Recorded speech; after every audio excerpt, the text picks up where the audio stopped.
Days after the Cook County Chief Judge ordered a review of the county's electronic monitoring program, Sheriff Tom Dart says this crisis isn't new and that he's been warning lawmakers for years. Marissa Perlman here now with what he says went wrong. Marissa? Well, Joe and Erica, Sheriff Dart says his office once ran a strict program, but he says changes in state law made the program unsafe and eroded public trust. If you're going to put people who have violence in their backgrounds out, you need to have a strict program. You can't let people just sort of run free. We asked Sheriff Tom Dart about Cook County's electronic monitoring program, a program he ran for decades until that ended in April. Apparently, people didn't like how we ran it. They said we were too strict. How it's running now under scrutiny after Lawrence Reed allegedly set 26-year-old Bethany McGee on fire on a Blue Line train.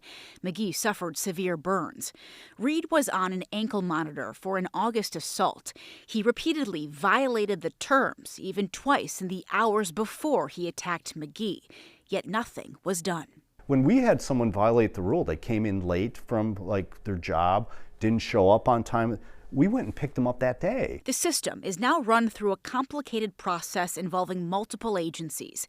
Dart says once the Illinois law, the Safety Act, came into play, he told lawmakers he couldn't run the program. I'm not going to run a program where I'm basically lying to people saying everything's great here, they're being watched all the time, when I know I have to shut it off 2 days a week. Here's what he means. The Safety Act gives offenders on electronic monitoring 2 days a week where they don't get monitored.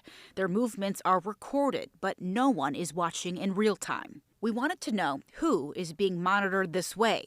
The most recent data from November shows 25% were violent offenders.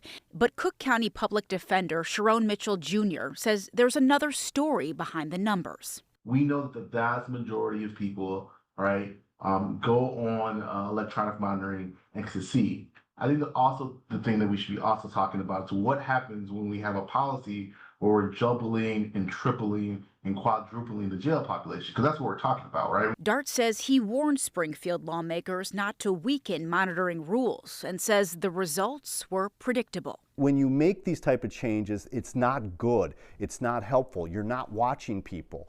And then if bad things happen, people will be saying, I wonder how that happened. I was like, what do you mean? What do you mean? We told you. Now, preliminary results of a review of the program by the chief judge who now oversees it are expected at the end of January. Sheriff Dart says he's had a conversation with the new chief judge and says he's ready to help. Joe and Erica? Everyone's talking about this now for sure. Thanks, Marissa.